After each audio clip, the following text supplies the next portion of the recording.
चतुर नजरों से युग को देखते हुए कहती है मतलब यामिनी की खूबसूरती का जादू चल गया। युग बिचकते हुए कहता है, क्या कहा तुमने यामिनी? मैंने कहा कहाँ जा रहे हैं, जरा यहाँ पर तो आइए मेरे पास। बड़े दूर दूर भागते रहते हैं जब देखो। मुझ में क्या कांटे लगे हुए हैं युग बाबू? युग यामिनी की बात का कुछ जवाब नहीं देता है, क्योंकि उसे पता था कि यामिनी मजाक करती रहती है। इसलिए वो चुपचाप अपने कदम यामिनी की तरफ बढ़ाने लग जाता है। युग यामिनी के पास जाकर उससे पूछता है, तुमने आज मछली की दुकान क्यों नहीं लगाई? मैं कुछ देर पहले यहीं से तो निकला था, तुम मुझे देखी नहीं। अरे युग बाबू, कैसे दुकान लगाती? दुकान लगाने के लिए मछली भी तो होना चाहिए ना। कल रात मछलियाँ जाल में फंसी ही नहीं। फंसती भी कैसे? मैं आपके पास जो आ गई थी आपसे मिलने के लिए, इसी चक्कर में जाल लगाना भूल गई। आपको पता है आपके कारण बाबा की कितनी डांट खानी पड़ी मुझे? युग यामिनी पर शक करते हुए पूछता है, कल रात से याद आया, कल जब अभिमन्यु आया था तो तुम अचानक कहाँ गायब हो गई थी? मैं उससे तुम्हें मिलाने वाला था। यामिनी धीरे से कहती है, मैं वहाँ से भाग गई थी। युग हैरानी के साथ पूछता है, भाग गई थी, पर क्यों? भागती नहीं तो क्या करती? मैं बेचारी अबला नारी वहाँ पर क्या करती? आपके दोस्त कितना पीकर आए थे। आप तो मेरे साथ कुछ नहीं करते, पर आपके वो दोस्त कर देते तो मैं किसी को मुंह दिखाने लायक नहीं बचती ना। इसीलिए मैं मौका देखते वहाँ से भाग गई थी। युग को यामिनी की बात ठीक लगती है, इसलिए वो कुछ बोलता नहीं है। पर तभी उसके दिमाग में एक और बात आती है और वो यामिनी से पूछता है, अरे आज तो गांव में मीटिंग रखी गई है ना, तुम उस मीटिंग में नहीं गई? उस मीटिंग में तो सबका जाना बहुत जरूरी है ना। युग बाबू, यामिनी से मीटिंग है, मीटिंग से यामिनी नहीं है। युग अजीब सा मुंह बनाते हुए पूछता है, मतलब ये कि अगर युग बाबू मैं मीटिंग में चली जाती तो मछलियाँ कौन पकड़ता? ये गांव वालों का क्या है, ये तो जब देखो किसी भी बात पर मीटिंग रख देते हैं। इन्हें तो बैठे बिठाए पैसे मिलते हैं ना, और मुझे तो खुद का पेट भी पालना है और साथ में अपने बाबा का भी पालना है। आप ही बताइए, इस बात पर भी भला कोई मीटिंग रखता है कि क्या वांगला त्योहार मनाना है या नहीं? अब वो तो यक्षिणी के ऊपर है, वो वांगला त्योहार इन्हें मनाने देना चाहती है या फिर नहीं। युग यामिनी की आंखों में देखते हुए कहता है, तुम्हें क्या लगता है यामिनी, इस साल यक्षिणी वांगला त्योहार मनाने देगी या फिर नहीं? यामिनी धीरे से जवाब देती है, आप क्या चाहते हैं युग बाबू? आप वांगला त्योहार मनाना चाहते हैं या नहीं?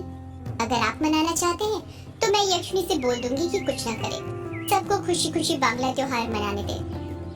युग हैरानी के साथ यामिनी को घूरने लग जाता है और मन ही मन सोचने लग जाता है कि यामिनी क्या बोल रही है। यामिनी हंसते हुए कहती है क्या युग बाबू, आप तो ना जरा जरा सी बात पर सीरियस हो जाते हैं, मजाक भी नहीं समझते हैं।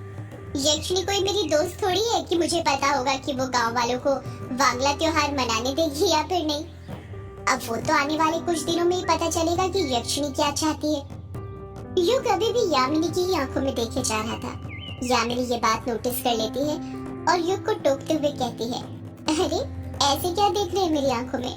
मेरी आंखें क्या आपकी वो एक्स गर्लफ्रेंड, क्या नाम बताया था आपने? हाँ शालिनी, उससे खूबसूरत है क्या? युग के मन में तो आता है कि वो यामिनी से बोले कि यामिनी की आंखें शालिनी की तरह खूबसूरत नहीं बल्कि उससे कहीं ज्यादा खूबसूरत है, पर वो कुछ बोलता नहीं है, चुपचाप खड़ा रहता है। यामिनी ही शर्माते हुए कहती है मुझे पता था युग बाबू, मेरी आंखें आपकी वो शालिनी की तरह खूबसूरत नहीं बल्कि उससे भी कहीं ज्यादा खूबसूरत है। युग बिचकते हुए कहता है, तुम्हें कैसे पता? मैं यही सोच रहा था। यामिनी धीरे से कहती है, आपको एक राज की बात बताऊं? मुझे मन पढ़ना भी आता है, मैं इंसान को देखते ही समझ जाती हूँ कि उसके मन में क्या चल रहा है। यामिनी बात को पलटते हुए कहती है, चलिए ये सब छोड़िए, ये बातें तो बाद में होती रहेंगी। आपको ऑर्गेनिक खेती के स्टार्टअप शुरू करने से पहले गांव घूमना था ना, चलिए घुमा कर लाती हूँ। युग शॉक्ड होते हुए पूछता है, तुम्हें कैसे पता कि मुझे ऑर्गेनिक खेती का स्टार्टअप खोलना है और उसके लिए गांव घूमना है? यामिनी हंसते हुए कहती है अरे युग बाबू, उसी दिन तो आपने मुझे बताई थी ये बात, कहा था कि आप स्टार्टअप के लिए ही बैंगलोर छोड़कर गाँव आए हैं, और यक्षिणी को ताने भी तो दे रहे थे, कह रहे थे क्या करने आया था और क्या कर रहा हूँ। आपके स्टार्टअप के बीच में यक्षिणी आ गई, पर देखा जाए तो यक्षिणी आपके स्टार्टअप के बीच में नहीं आई है, बल्कि आप उसके बीच में आ रहे हैं। आप ही बताइए, आप इतने दिनों से उस ग्रेवयार्ड कोठी में रह रहे हैं, तो उसने आपको कुछ किया क्या? कुछ नुकसान पहुंचाया? युग धीरे से कहता है, नहीं किया, कुछ नहीं किया। वही तो, आप यक्षिणी के अभिशाप के बीच में मत आइए।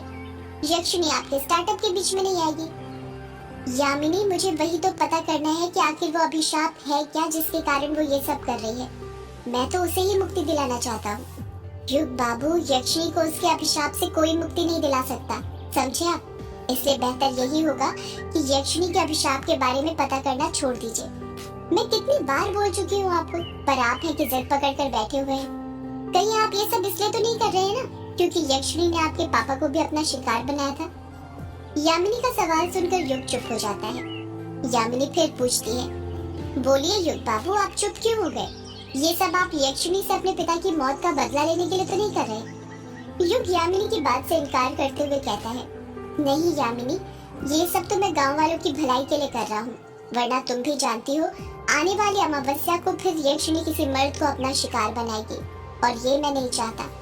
इसलिए मैं उसके अभिशाप का पता लगाना चाहता हूँ और उसे इस अभिशाप से मुक्ति दिलाना चाहता हूँ। अभिशाप से याद आया, उस दिन तुम मुझे भक्षानर के बारे में कुछ बता रही थी। बताओ यामिनी, तुम मुझे भक्षानर के बारे में क्या बताने वाली थी?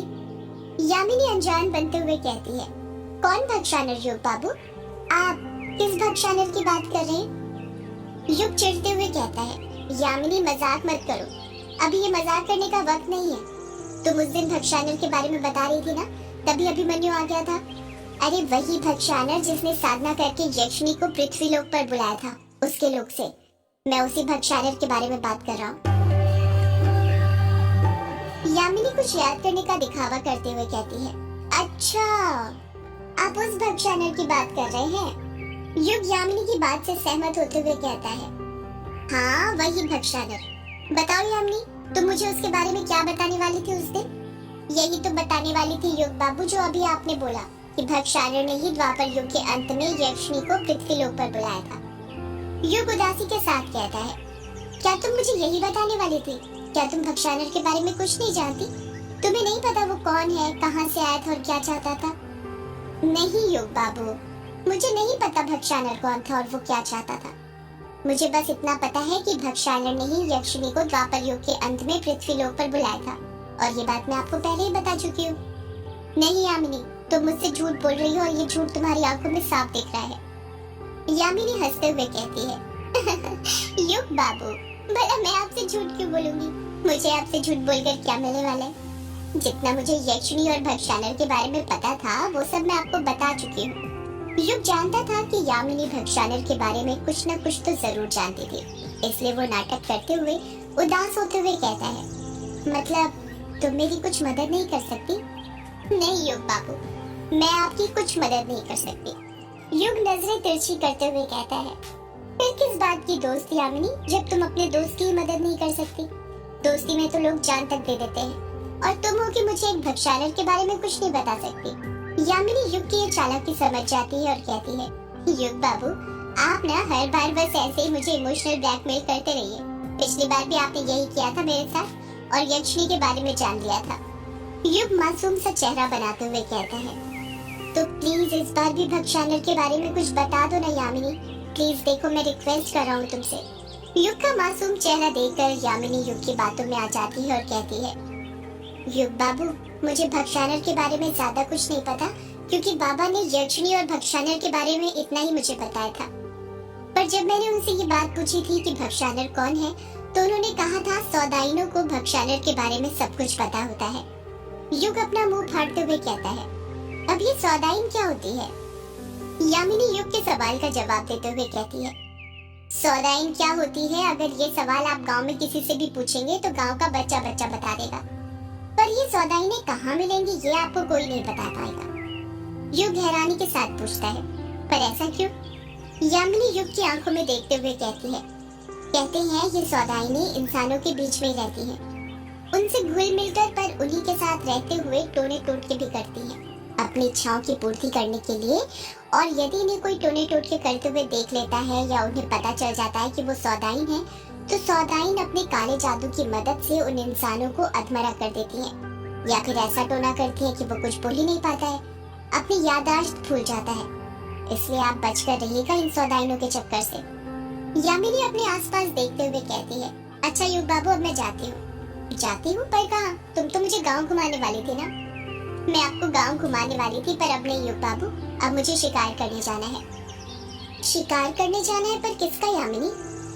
यामिनी युग की आंखों में देखते हुए कहती है, वैसे शिकार तो मैं आपका करना चाहती हूँ युग बाबू, पर आप मुझे अपना शिकार करने कहाँ देंगे, इसलिए मछलियों का ही करना पड़ेगा। मैंने सोचा था आपको गांव घुमाऊंगी, पर आप तो यक्षिणी के पीछे हाथ धोकर ही पड़ गए हैं। मुझे नहीं लगता आपकी और मेरी ज्यादा जम पाएगी। युग यामिनी की बात का कुछ जवाब नहीं देता है। यामिनी अपनी बात को आगे जारी रखते हुए कहती है, अपना ध्यान रखिएगा युग बाबू।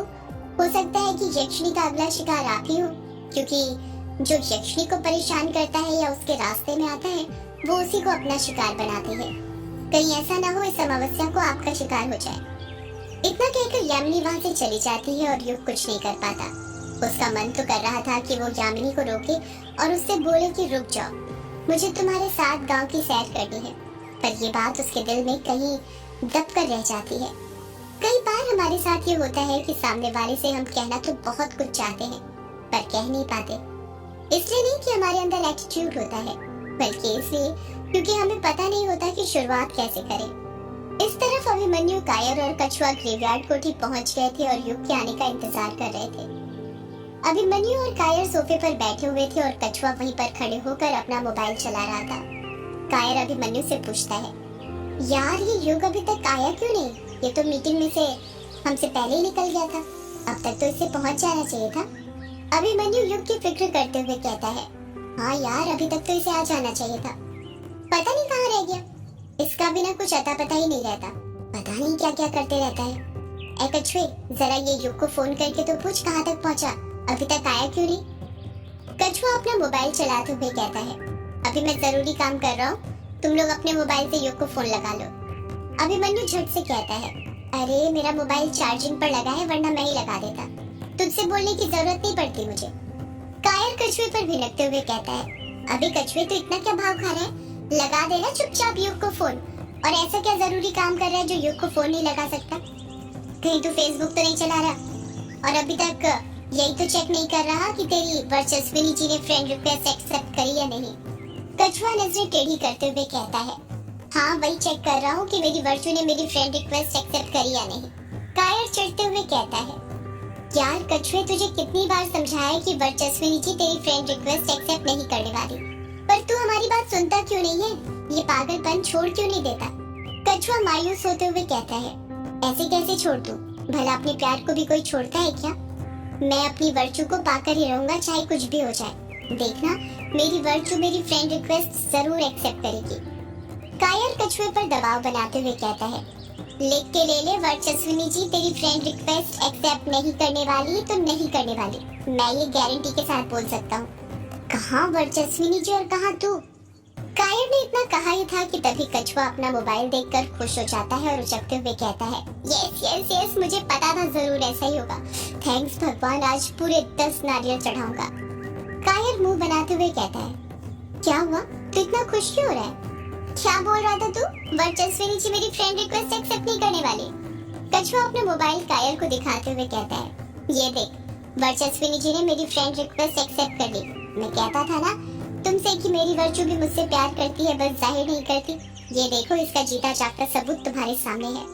कायर मुंह बनाते हुए कहता है, अबे सिर्फ फ्रेंड रिक्वेस्ट एक्सेप्ट करी है, तू तो ऐसे रिएक्ट कर रहा है जैसे तेरा प्रपोजल एक्सेप्ट कर लिया हो। कछुआ अपने मोबाइल में वर्चस्विनी की प्रोफाइल ओपन करते हुए कहता है, अभी देखता हूँ मेरी वर्चू ने क्या क्या पोस्ट डाली है और उसे क्या क्या पसंद है। इस फेसबुक से इंसान के बारे में सब पता चल जाता है कि वो किस टाइप का है, यही इसकी खास बात है। कछुआ वर्चस्विनी के द्वारा अपलोड की गई पोस्ट देख ही रहा था कि तभी उसकी नजर एक फोटो पर पड़ती है जिसमें वर्चस्विनी और एक बच्ची थी। कछुआ उस फोटो में लिखा कैप्शन पढ़ते हुए कहता है, me and my cute doll. कायर मोबाइल की स्क्रीन देखते हुए कहता है, अबे अनपढ़, वो डॉल नहीं लिखा है, डॉटर लिखा है। इसका मतलब ये है कि ये बच्ची वर्चस्विनी जी की बेटी है। तेरी वर्चू शादीशुदा है और उसकी एक बेटी भी है, समझा? कछुआ अपना मुंह फाड़ते हुए कहता है, क्या? सदियों से है पुरानी ये यक्षिणी की कहानी।